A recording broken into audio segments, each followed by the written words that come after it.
Hello, everyone, and welcome to the Red Valkyrie Presents. I'm, of course, Shae the Red, feeling a little darker red than normal, but, you know, we work with it.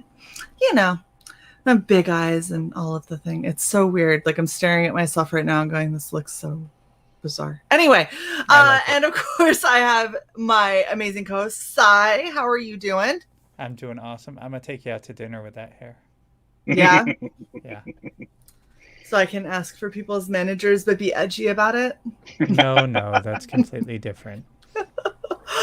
And of course, we're here with a very good friend of ours, Mr. Justin Knight. How are you, sir?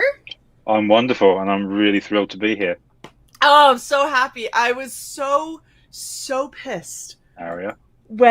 When I looked at the campaign, because I was like, shit, I haven't got Justin on yet. And I was like, no, I can't get you on before you close. And then I looked and I was like, oh, okay, he had funding. I was like, you're going into demand, right? Go into demand. Please go into demand, because I want to bring you on the show. Look at, we got Aria getting right into, okay, so. Yeah, thanks, Aria. I know what he's talking about. We're obviously gonna have to talk about this since he made it Twitter public. How many characters are named Dave in the book? None. No Dave. I'm sorry, was Bristolian Dave particularly upset about that? I don't care. Oh, that's fantastic. Okay, so for anyone, Arya says, well, why not? He's just trying to bait you so hard. Look at him. Yeah. I feel like there's a whole very dramatic story behind this. Anti-Dave. Yeah, it was. I love the CG bargain bin, guys, because that was where I debuted the novel. And the best bit of the show was they did a sketch round to see who could draw the main character the best, and obviously Aria was the best. And then they unveiled Dave's option, and I was laughing so hard I was crying live on there. And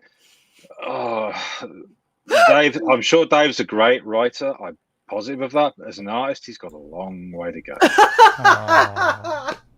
Wait, hold on, Sai. Are you about to bestow upon us your art? Because I feel like it's coming. Well, I mean, that's a huge call out that I need to bring up my art. Yep, that is Sai's version of me. And that is Bulgy the Clown.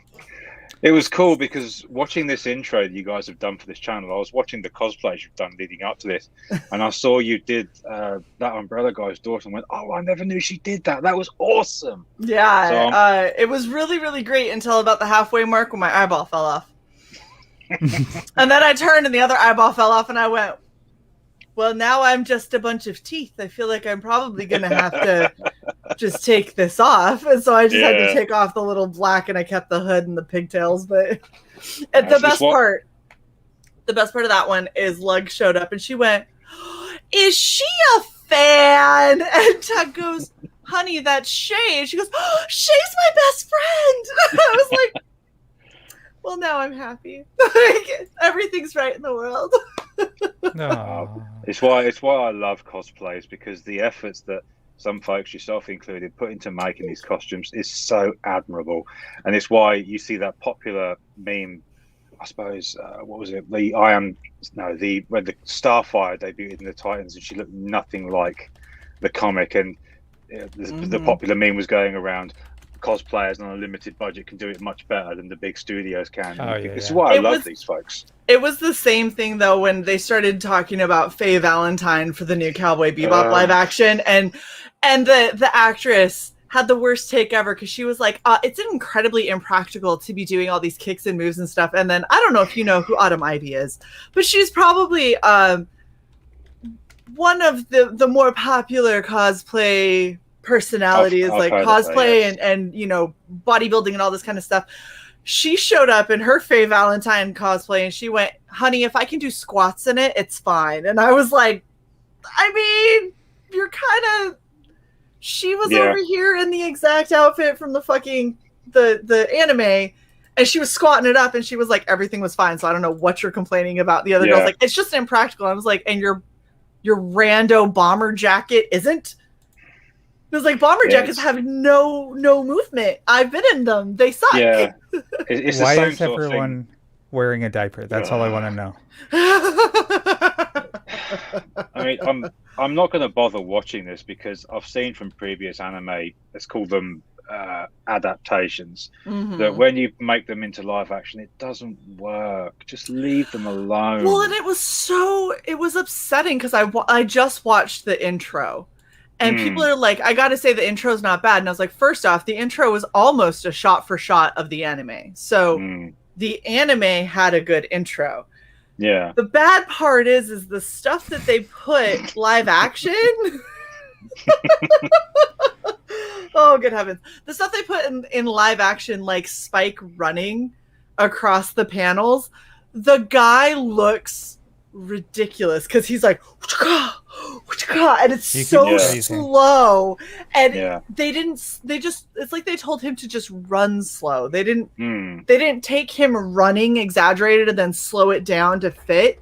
They like told him to run slow, so he has this weird pause as he hits every foot forward, and I'm like, this is like watching a 5-year-old who's like, I'm gonna be an action star. You watch him like try to do kung fu. It was horrible. It was really upsetting. Because with anime stories, there's a theatricality that you just can't replicate in live action, which is why I wish when I see this stuff they just leave it alone. I agree. I don't know if they've done a live action of this, but I watched it the other day for the first time in years, the 1988 Appleseed movie, and I adore that movie, and I dread to think if anyone tried making that as live action, just what would go wrong with it. They're going to, I guarantee. They'll get there. If they went far enough back to get Cowboy Bebop, like, how long ago was that? I'll need a few more of these. Exactly. I feel the same way, and I swear to you, have they done a live action Trigun? I'm hoping not, but I swear if they end up touching Trigun, I'm gonna lose it. Okay. So getting on to why we're actually here, which isn't complaining about horrible anime adaptations and Shae's sad appearance at attempting anime eyes. You look that size art is not about perfection, it's about meaning, like artistic memes. Thank you very much, Lola. You might be slightly biased, but I gotta say, I was pretty proud of the Lug cosplay, and it came together really quite quickly. So the fact that it still looked like Lug for the majority of the stream, I was pretty proud of. Until it fell off. I couldn't find my glue gun, so I had to like try and duct tape them on, like roll the duct tape and stick it on. And I was like, it'll be fine. It wasn't fine. It was not fine. That is not how that works. So we're here for your novel Nivens War, and you had the only artwork on it obviously is the cover art, and you had that done by Carla Tornelli, correct? Yes. Awesome. Very pretty. I'm kind of sad that you didn't put it big somewhere on here so we could see it a little better, but yeah, it's a novel. It's more about what's inside, not the cover. So why don't you go ahead and tell us what Nivens War is actually about? Nivens War is my attempt at a military science fiction novel, because I'd seen many people write them over a number of years and often thought about if I could try my own. But because the market seemed so full at the time, I forgot about it because I thought I don't want to try, chucking my coin in this massive river and see if I get a good enough ripple. But as is the case with these sorts of stories, if I get the right idea, I'll go with it. And with Nivens War, it was to focus on a career military family that's caught up in the war between two continents as it reaches boiling point and their fight for survival. And the main character in the book, as you can see there, is Amy. She's a fighter pilot, and a good fighter pilot, but very hot-headed and has a massive chip on her shoulder. And she's a redhead, so. I love redheads. And a decision she makes early on in the book brings the usually avoidable pain of war right to her doorstep, and she has to live with that throughout the course of the story. And it involves for a fight for their very lives towards the end of it. Oh, and yeah, one thing I not only did I want to sort of focus it on a smaller group of characters in the whole thing, I wanted to have a lot of urban combat or what I could fit in the story. So I had some real fun with it towards the end, because obviously fighting on a battlefield is one thing because it's still very horrible. But when you're fighting in familiar locations like a diner, like a mall, a car park or stuff like that, then it kind of brings it home a bit more. So that's what I focused on with this book.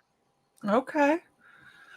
Wow. That sounds really interesting. So like you said, it's about a military family, and yes. Looking at this, you really do kind of get that feel, because obviously, I'm assuming father, right there, he's in a uniform, so it's right. And then we've got sister. No, that's her mother, and she's she's the head doctor on the base. That's what I was gonna say. She looks like she's medical. You But can tell by the scowl.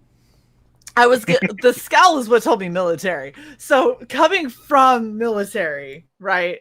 The thing that I always find really interesting is when people can find ways to kind of portray somebody in the right kind of light and mindset. And so the fact that you tell Carla it's a military family, and you're kind of giving, here's the guidelines that I want for the cover.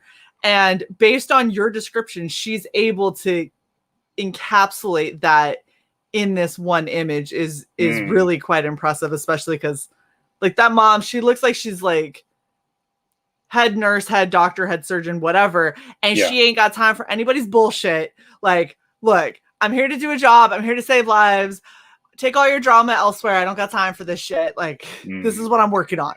Yeah, the mum in this was a very conflicted character, because obviously she's got a job to do in the book, but at the same time she has to deal with her daughter. And there's a great scene early on where they're realizing the repercussions of what she's done, and she's trying to sort of hold herself back and not be judgmental, but at the same time the dad is going, she's in deep shit here. So it was a good scene, because I do love a good dialogue scene, and where you've got Amy in the middle and the mum and dad sort of going at it a little bit over top of her. I enjoyed writing I hate those. So those arguments happen all the time too. When you're the kid and you're a strong bullheaded child, and you're gonna make decisions that you think are the best decisions that neither of your parents are gonna agree with, but are both gonna take a different approach as to why they don't agree with it. And you're just, because then they fight and you're sitting in the middle like, hi, I'm right here. Like, full grown adult can talk for myself. And they're like, yeah, but you're still our kid, so shut up while we discuss what we're going to do with you kind of thing. It's like, I am right here. Like, come on. So is that her brother as well, with the oxygen mask? Who is that? That is a character named Matthew, and he's a fighter pilot in her squad. Oh. Okay. He's interesting. So I'm over here trying to I'm trying to suss out the book, basically, is what I'm trying to do based off of a cover. I know it's very, very different to do these sorts of streams, because obviously I know people are used to talking about graphic novels and the interior art and stuff like that, which again is why I appreciate this would be a tough campaign to run, because obviously you've got one bit of art and you've got the description of what the story is, and I have to sell it using that and that alone. Mm-hmm. Exactly. So we actually do have a question about that kind of topic. So Corvena says, have you had any thoughts about making Nivens War into a graphic novel in the future? Chicks with guns deserve to be seen. It has crossed my mind. But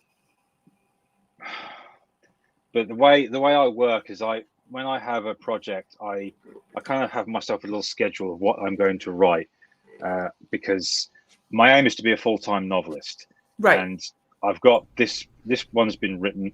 I wrote the second book to a series I'm doing while the campaign was running.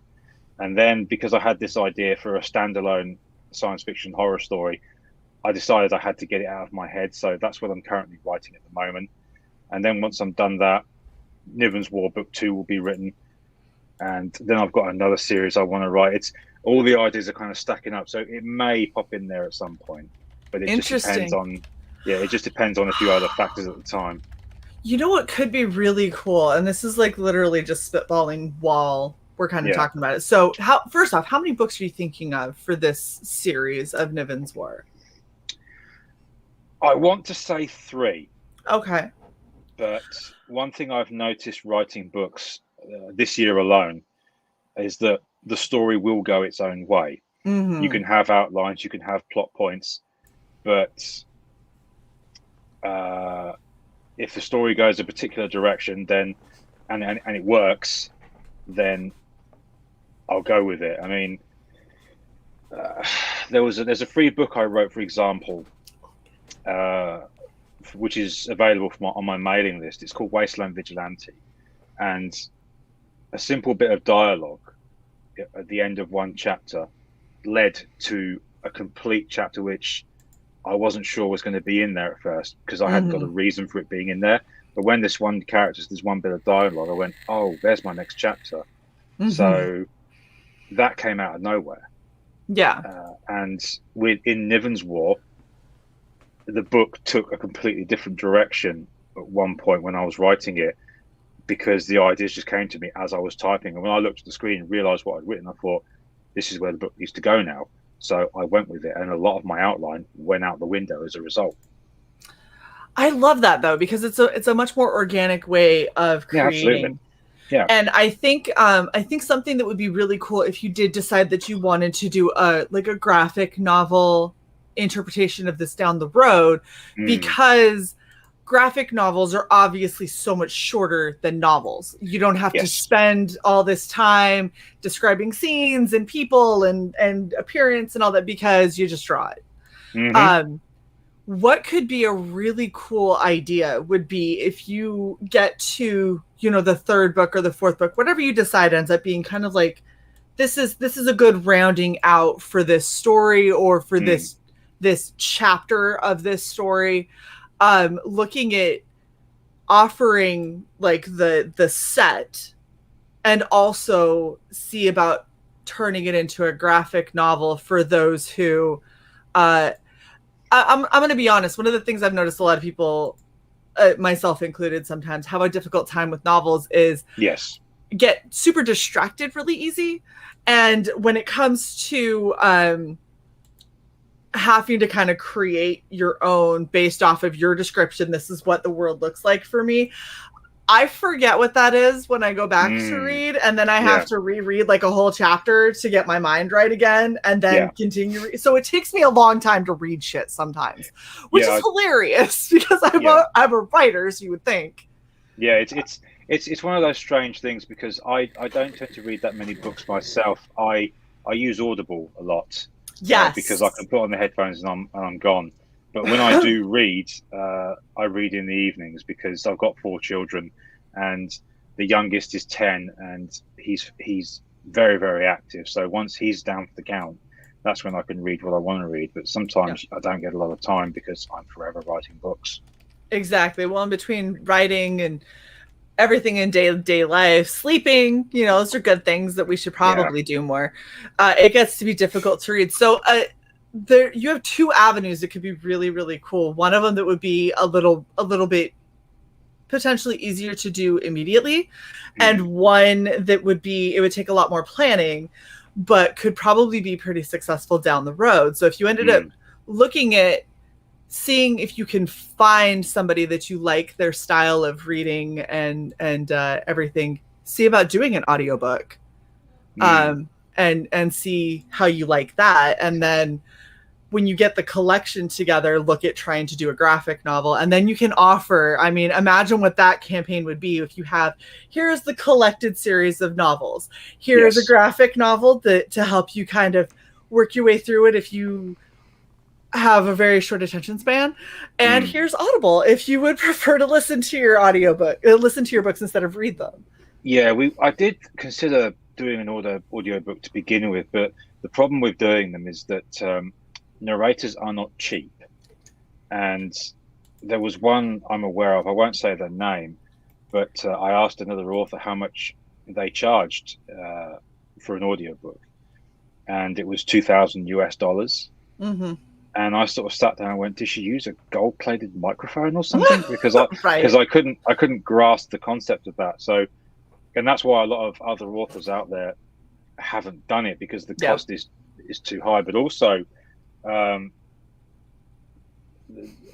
people tend to want audiobooks to be a certain length, because obviously with Audible, you get a credit a month or 2 credit a month to use on whatever audiobook you want to buy. And if it's 9 or 10 hours, or which is considered, I suppose, a good time, people will do it. But if it's any less than that, they're kind of looking and thinking, well, is this really worth a credit to pick up? So I don't know. For me, I totally would spend it, but that's because I've got like 5 or 6 Audible credits that I really should spend at this point, and I just haven't, because I haven't found things that have really grasped me. I found some stuff I was like, oh, I'll try this one out, and I get like a chapter and I'm like, this is abysmal, and I cannot continue to listen to it. Like it's not even, I can't even be mad at the narrator. Like the narrator may not be great, but like the book itself is bad. And then I'm upset because I'm like, I want my money back, even though I technically didn't spend it. Like I want my fictional money that I didn't spend on this book back.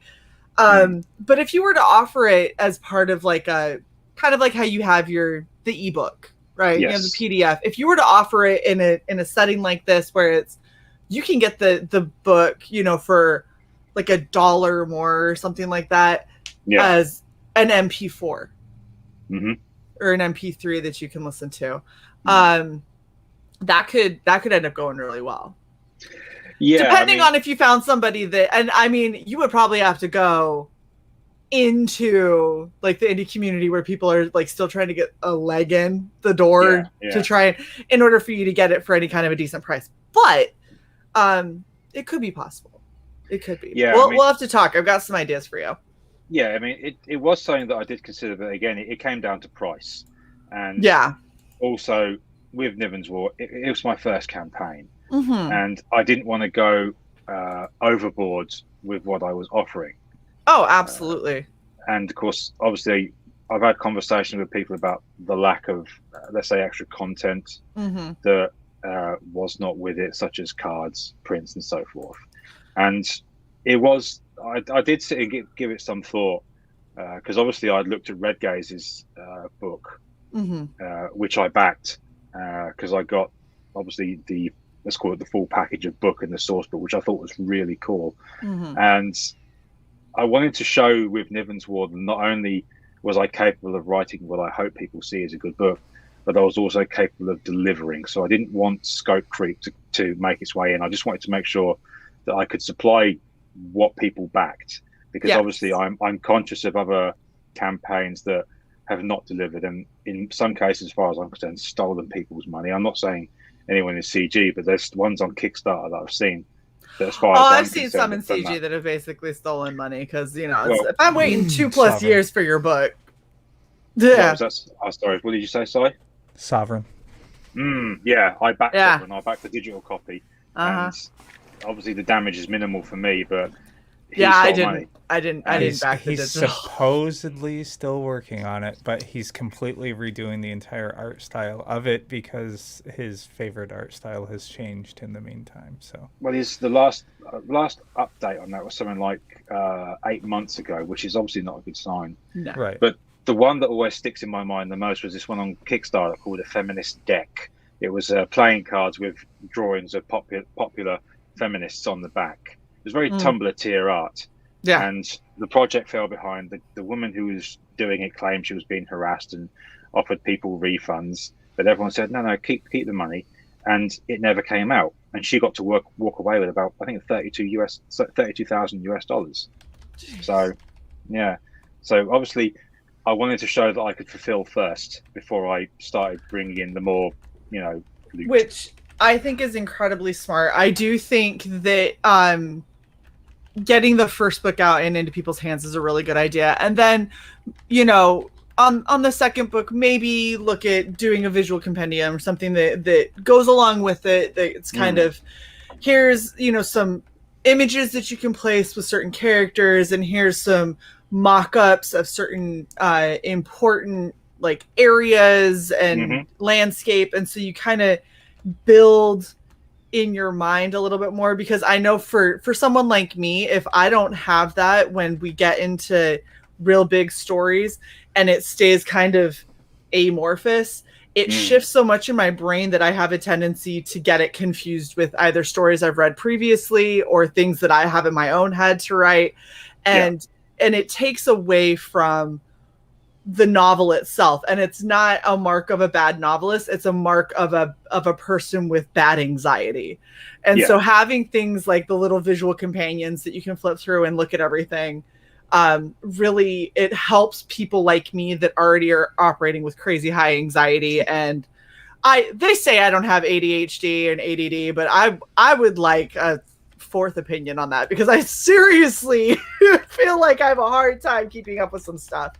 But it kind of helps us center more on enjoying your story and with a lot less work on our end. And obviously once something becomes work for somebody, it becomes difficult to enjoy. Yeah, I understand that.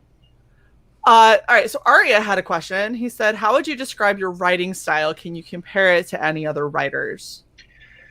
I like to think of my writing style as if I'm writing a action movie from the 80s or the 90s. I don't want to keep it, I don't want it complicated. I don't do what's called hard science fiction, where you have to explain how every damn thing works. I don't make any tech too heavy. I just want to tell a fun story. So I like interesting characters in, well, let's say working class characters in foreign settings, shall we say, because when you take someone out of their regular life and put them in an extreme situation, you get an interesting story. That's what happened with Wasteland Vigilante when I wrote that, and it's one of the books I'm most proud of. And Nivens War takes this family and puts them in a very, very unfamiliar setting when the events reach their boiling point. I just want to tell, I suppose you can call them pulp style storytelling, I guess, where it's more story centric. My books aren't terribly long. They're about 60,000 words, which is a decent sized paperback. Nivens War is about 71,000 words currently before any edits take place, which is the biggest thing I've ever written. And I'd like to think of my books as fun. Well, and that's really what I feel like they should be. Books should be fun. They should be something that's entertaining and that makes you feel like a little bit of escapism. That's the point of reading a lot of books. You're either reading them for information or you're reading them for escapism. And the problem nowadays is we have a hard time finding escapism because mainstream politics are everywhere, which is something I do my best to avoid. Well, some books just drag you through like this hellscape that you really don't want to go through. Right. That are so convoluted. Some are like seriously heavy lifting, like you're saying, hard sci-fi and even a bunch of other genres. And then there are books that are just fun that you don't want to end.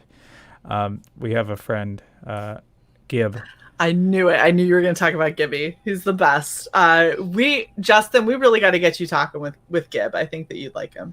And he has several series of books that are out, and every time I get a new one of his books, except the latest one, because I'm still waiting for Shae. We both have the book.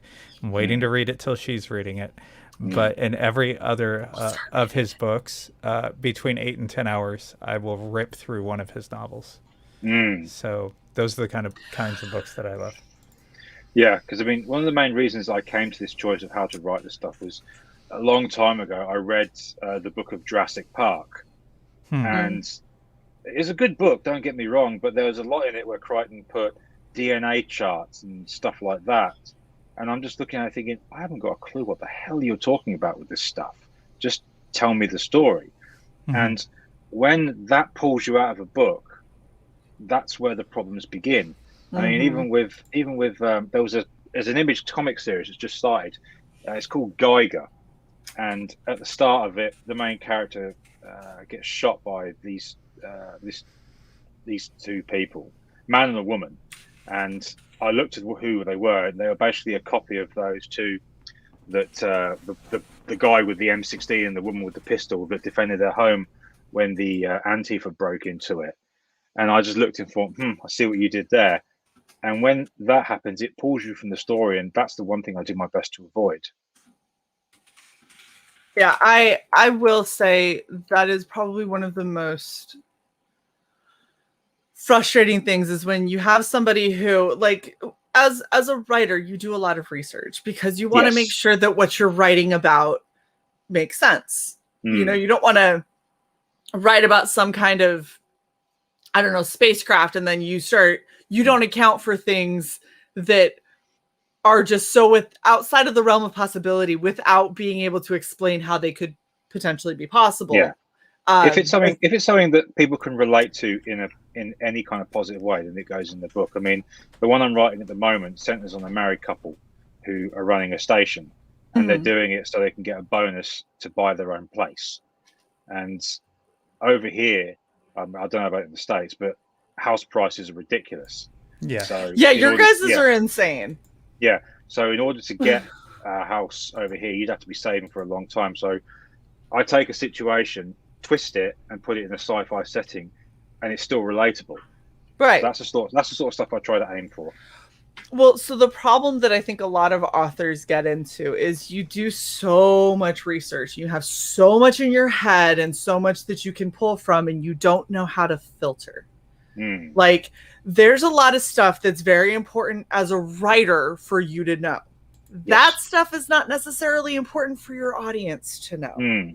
It's important for you to know, because then with you having that background knowledge, you can write something that is relatable. You can write something that does hit on those familiar points where people can draw from, even if they don't consciously do it. But when you start data dumping all of the stuff that you've researched and throwing it at your reader, it becomes a dissertation. It's no longer a novel.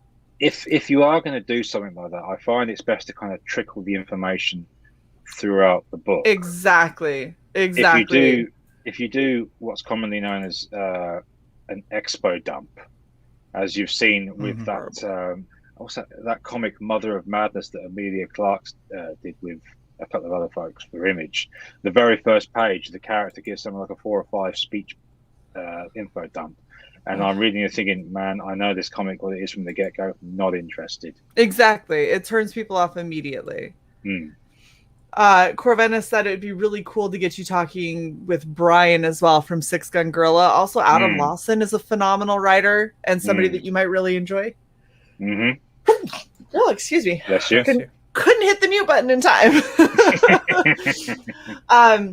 But yeah, there's a lot of really good writers. There's also a lot of people that I would not recommend talking to.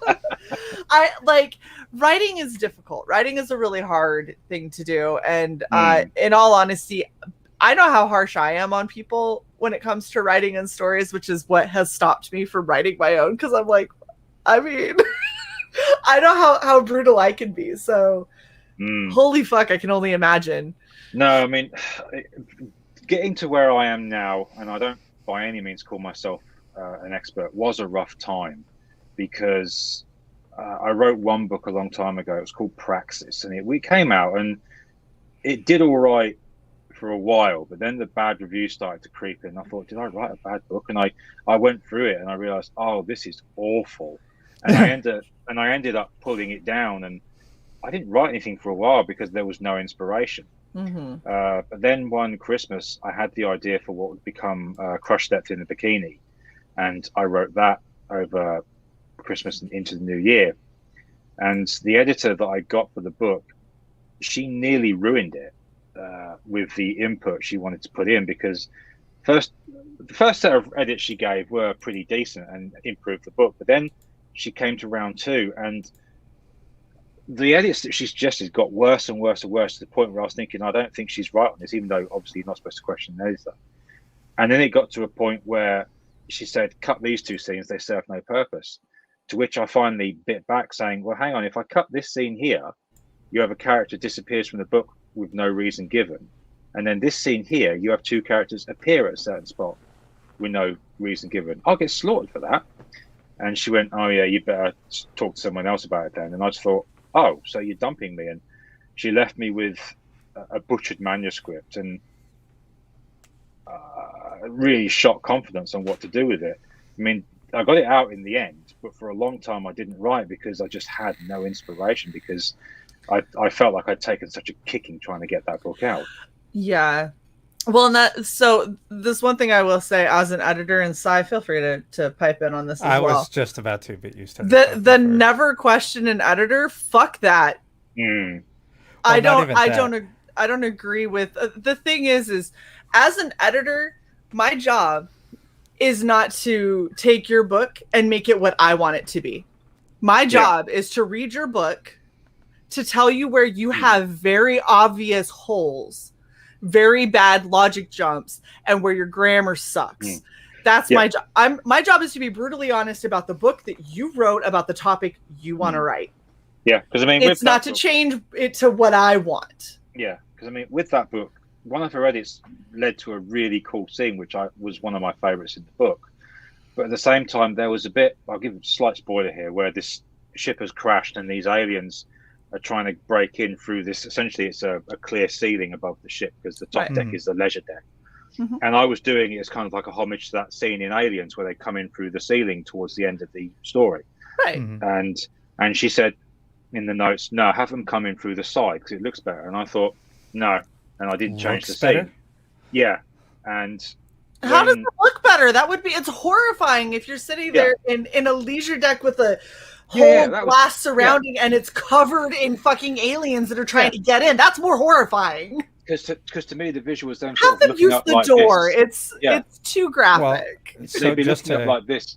Sorry, go on, Simon. Yeah, just to give a visual idea, I mean, I completely don't like the movie, but I mean, that scene in iRobot where Will Smith is up on that basically it's a chandelier at the top of this fucking skyscraper that's made of glass, and all these robots are smashing in the glass and just start raining down on him. I mean, that's what you want. That was actually kind of, thrilling. Yeah. So to take that, just have him come in the side. It's literally that you said, rather than have it be this really intense moment, maybe have them use the side door. That would just make more sense. Like, no, it wouldn't. You're stupid. Yeah, but of course the visual for me was them going, "Oh shit," like that, because I thought that's scary to me. Scary. Yeah. And when I got the second round of edits back, and she saw I hadn't changed the scene, she said, "No, do it this way. Why are you fighting me? Why are you fighting me on this?" And I thought, because it's my fucking book. Yeah. So there are a couple of things as an editor that bug me with everything you just said. First of all, it's not the editor's book. It's the author's book. It's the editor's job to help you with maybe tone or plot or pacing or definitely grammar, things like that, but not to try to insert their ideas into your creation. Yeah. With editors that are also aspiring writers, that can be hard. But I think overall, my general thing is I hate people with a little bit of editing talent. I'm going to say mediocre. With mediocre editors, just trying to pass themselves off as some kind of expert, and why won't this idiot author listen to me? That's your boss. Yeah. No matter, Exactly. You are employed by that person. Mm. It is not you are gracing them with your editing prowess. That's not how it works. And it's a weird situation for me, and I guarantee it is for CY too, to hear of editors who seem to put themselves above the writers, because I can tell you right now, it's a lot easier to look at what someone else has written and point out what's wrong with it than it is to look at a blank page and fill it with a story. Yeah. So as an editor, I edit currently. I haven't written anything in a year.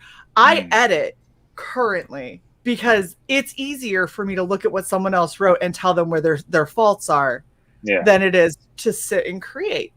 Creating is difficult, and just like Johnny said, all you got to do is hit keys on a keyboard, and the words just appear on the screen. How difficult can that be? Like that's how a lot of these editors seem to think. They're like, it's not hard, just do this, and it's like, then you do that. If that's what you want, if that's your idea, you go write that book. Yeah, because that's not my book. We never work together again. Thank goodness. You don't need somebody who's going to try and cannibalize your script and your story, because that's not going to be a Justin Knight story. That's going to be whoever the fuck she is, with flavors of Justin. And that's not what people want. And that's not what you want for your name. No. Obviously. It's it's one of those huge pet peeves that a lot of people do that I just can't stand, because it's difficult to write. Yes. It is difficult to edit well. But I will hold fast. It is always harder to write than it is to edit. In at least for me, it is always harder to write versus edit. Because writing is pulling out of the ether. Oh yes, absolutely. So I'm glad that you dumped her. If you need editors for something in the future, just keep in mind CY and Shae, because we could help you, and we're not going to try and take your shit. Yes, exactly, CY. Do not hire an editor who doesn't and won't respect your work. Never hire an editor who doesn't respect you as a writer. It's your idea. It's your story. That's absolutely. Oh, man, I feel like I just had to step up on a soapbox for a second. I hate editors like that. I hate editors like that with a passion, because you're not editing at that point. You're trying to co-write something. That's a different job. All right. For everybody who hasn't backed this, I know, rant complete. This is how CY nudging, like very gently nudges me along. So it's like, all right, let it go. Yeah. All right. So for those who haven't backed Nivens War, let's go over your tiers. And like we said, guys, this is a really streamlined, straightforward campaign. So if you want to know why, with all the passion that you hear from Justin, he's sitting at $776 US, it's because he has priced this shit so fucking affordably. So go fucking back him, damn it. Let's go over. Huh? More F-bombs. Fucking go and fucking back this motherfucking awesome fucking book right fucking now. Okay, good. Perfect. He actually got a backer. Refresh. Oh wow! Thank you very much. Really well. That's all it took. That's all it took. Just a bunch of F-bombs. Oh wow! Oh great! Thank you very much. All right, so let's scroll down and go over your tiers, because you've got what, 3, I think, right now. Yeah. So we have a tip jar. I mean, you could do the tip jar, but like, just get the fucking book. You have the ebook. Just saying, like, every fucking sentence for the rest of this fucking show is gonna have a fucking F-bomb. Here's a fucking $1. Thanks for all your fucking work. No, get the fucking book. My instant is all right. Yeah. I ain't buying that for a second. Okay, so the ebook. So how are you delivering the ebook? Because I read on here it's a little different. Yeah, it's done with a service called bookfunnel, which is primarily used for Kindles. But if anyone who backs it does not have a Kindle, I can just email them the copy relevant to their tablet. Because part of the reason I do it as cheap as I can is because when you finish a book and have it ready to go on a particular platform, let's say Amazon, you have to get it converted to what was the Mobi file, as it's called, but they now use ebook file. And because I have a Mac, I own the software to do it myself. So I don't have to pay anyone else to do it for me. So that's why it's also as cheap as what it is. Comics Mate popping in. Don't do it, Niven. War is never the answer, except when it is. Yeah. So this is. I like that you got an app that you're going through, but that you are offering, because like I don't have a Kindle. No. And so if I was gonna do the digital, I won't do the digital version. I've already done the physical. But if I was gonna do the digital version, I would need something that would work on like a Surface Pro, because that's what I have. Who makes the Surface Pro? I forget now. Microsoft. Right, so it'd either be the ebook version or the PDF version. Which yeah, is both easy enough to send. Either one of those are pretty straightforward. So yeah, I like that you have like a designated thing, but that you have options for people who don't have a Kindle or whatever. Because there's some people who don't. There's people who multi-use their tablets. And then you've got the paperback for guys. This is a 200 to 300 page book with $14 US price tag. Like that's and the reason that's cheap is because like some other authors I've seen who crowdfunded their books, they use Amazon to print the books and send them their copies, and it's cheaper to do it that way. Therefore, it will be cheaper for anyone that backs it because, well, Amazon do it cheaper. And obviously, I know Amazon are considered the big bad by many, and we could go forever on that, I suppose. But if I thought, well, I could do it cheaper, then that's what I want to do. So, obviously, the downside is for anyone that does do that, the paperback is on sale the same day. But obviously, you are getting it cheaper than what it would be on Amazon. That's awesome. That's awesome. So it's kind of like a little bonus. So like, yeah, you could go and buy it off of Amazon straight if you wanted, but the benefit for backing the Kickstarter is not only telling Justin that you're interested in his work and helping him be able to do more of these kinds of things and plot out bigger and better campaigns as he goes along. You're also getting a discount, which is fantastic. Why would you not want a discount? And then everything else, I'm so sad I missed these. Minor character, side character, support character, and another female support character all sold out. Damn it, Justin. You didn't let me know earlier. They went quicker than I expected. I'll be totally honest, I didn't think they'd go that quick. I mean, on the launch stream with the CG bargain bin, there was originally 3 and they all went straight away.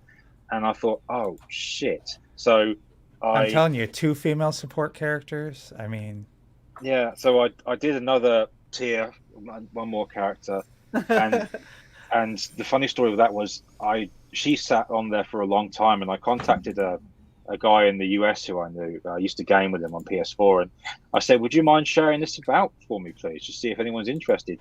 He did it, and 10 minutes later, his sister got the final tier. His sister's like, "Wait, what? I could be in a novel? Bye." Yeah. And when that happened, I went, "Oh, wow!" And I recognized the last name. I said, "Dude, do you know this lady?" And she said, "Yeah, it's my sister."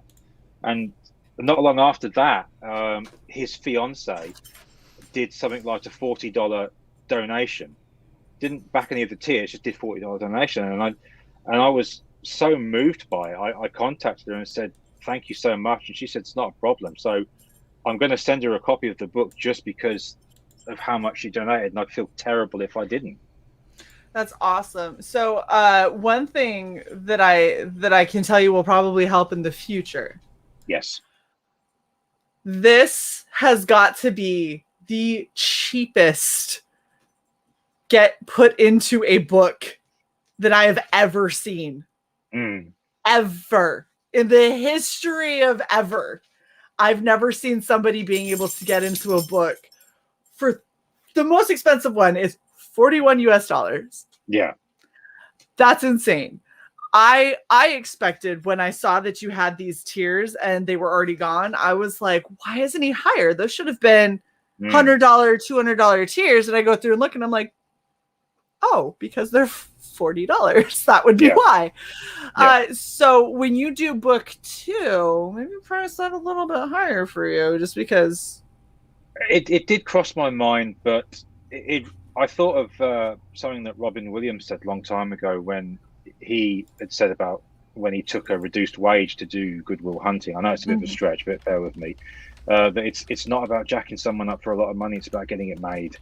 And and I get that. I'm coming at it from the marketing. I want Justin to be super successful standpoint. From the other side of things, all I'm doing is writing a character into a book. There isn't an artist involved who's having to draw this person. What I was typing. Which I get. I do understand that. So I would have felt if I'd have priced it any higher that I was ripping people off.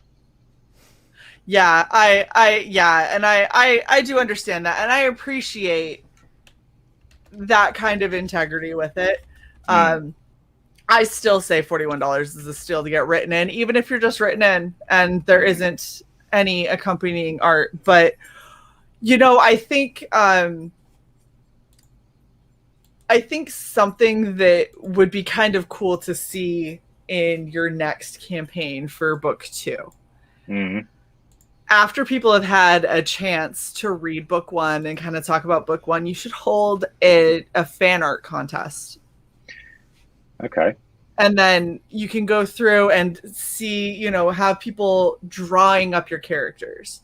And that's it's a good way for you to kind of scout out artists that you might like that might be good for future pinups or covers or anything like that.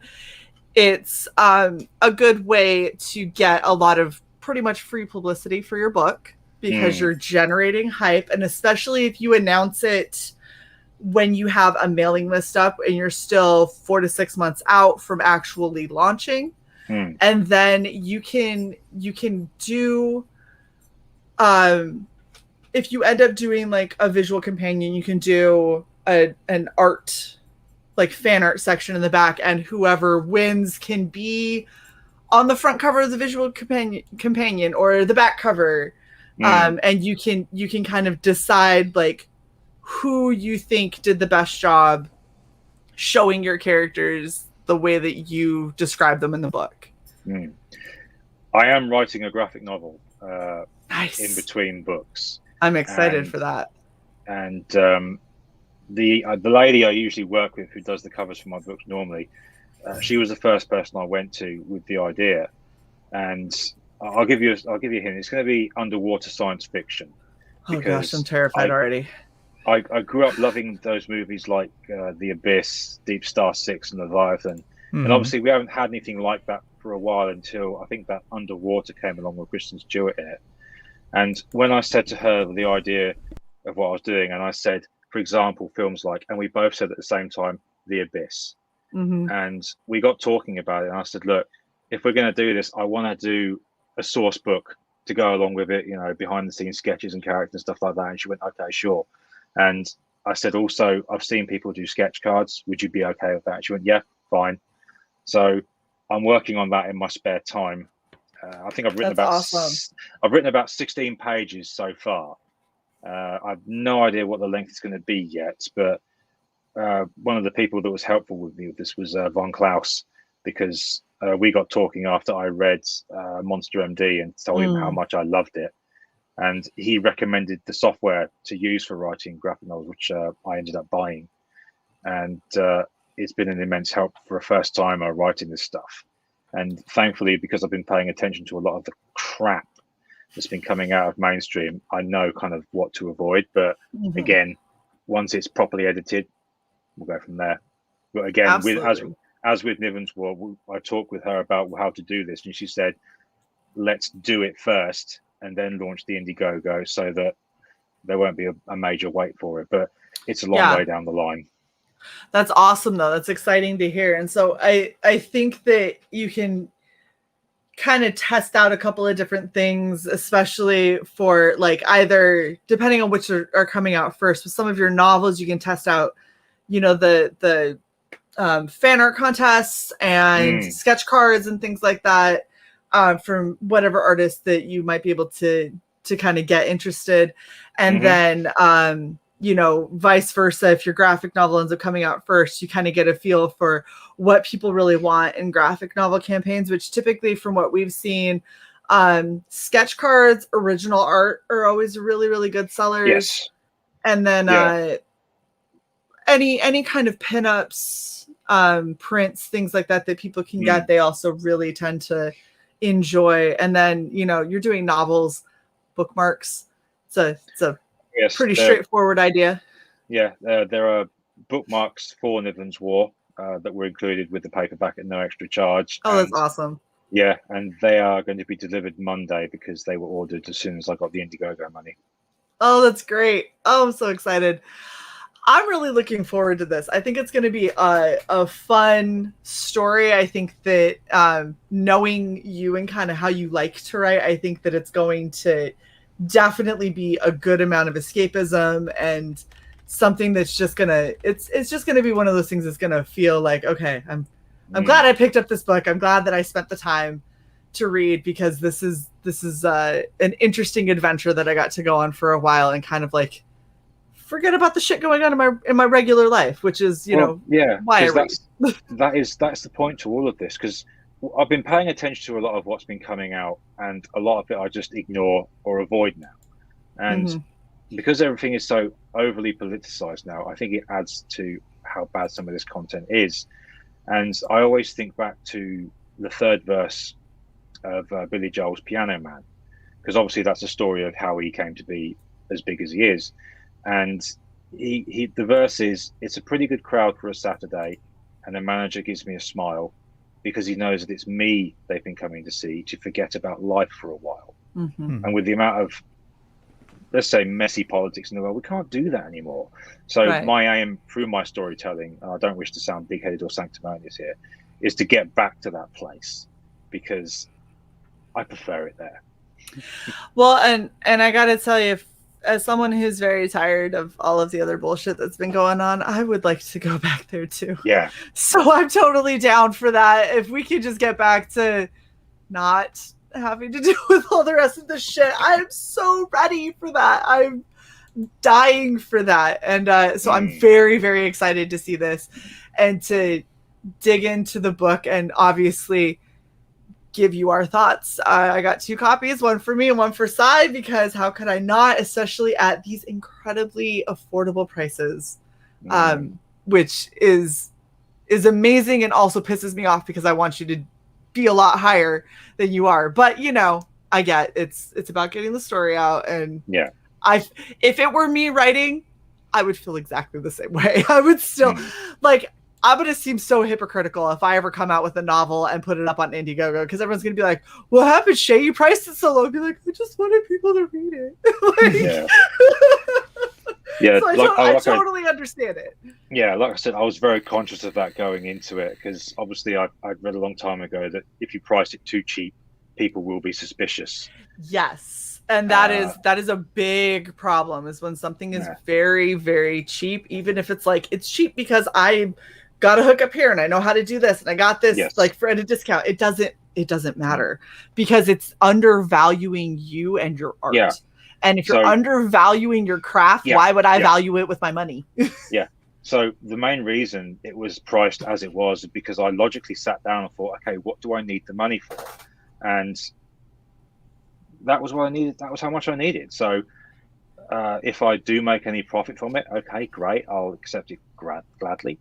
But I didn't need any more than what I was asking for.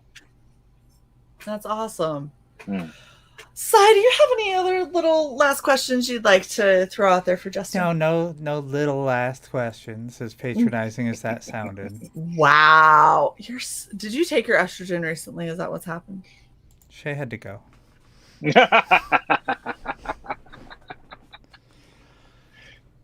You can add yourself back. You're so rude. Well, I really want to thank you, Justin, for coming and hanging out with us. This has been an absolute blast. And like for it being a novel and us only having the cover, we talked for an hour. and I'm grateful for being here. I've been watching this show for a little while, and I was hoping one day I'd come on here. So I'm thrilled to have been here. I mean, I seriously, let us know as you have these projects come out, because I would like to keep having you come on. I think that you have a lot of passion, and there's a lot of well thought out plans for how you're doing what you're doing, and that's the kind of stuff that I know I like to promote. I'm pretty sure CY would agree with me. We like to promote people that care about their customers and are doing this for the right reasons, and I think that that's definitely you. Exclusively, that's who we like to promote. Exactly. That's all we bring on. Thank you everyone in the chat for hanging out with us. You guys are amazing as always. If you have not picked up Nivens War, please go to the link that is pinned in the chat. Go to the link in the channel description or in the video description and get on it, because it's very affordable. And I think that you're probably going to regret missing out on this story. And we will see you guys later tonight when we cover Veilwalker. See you guys later. Bye. Thank you. No.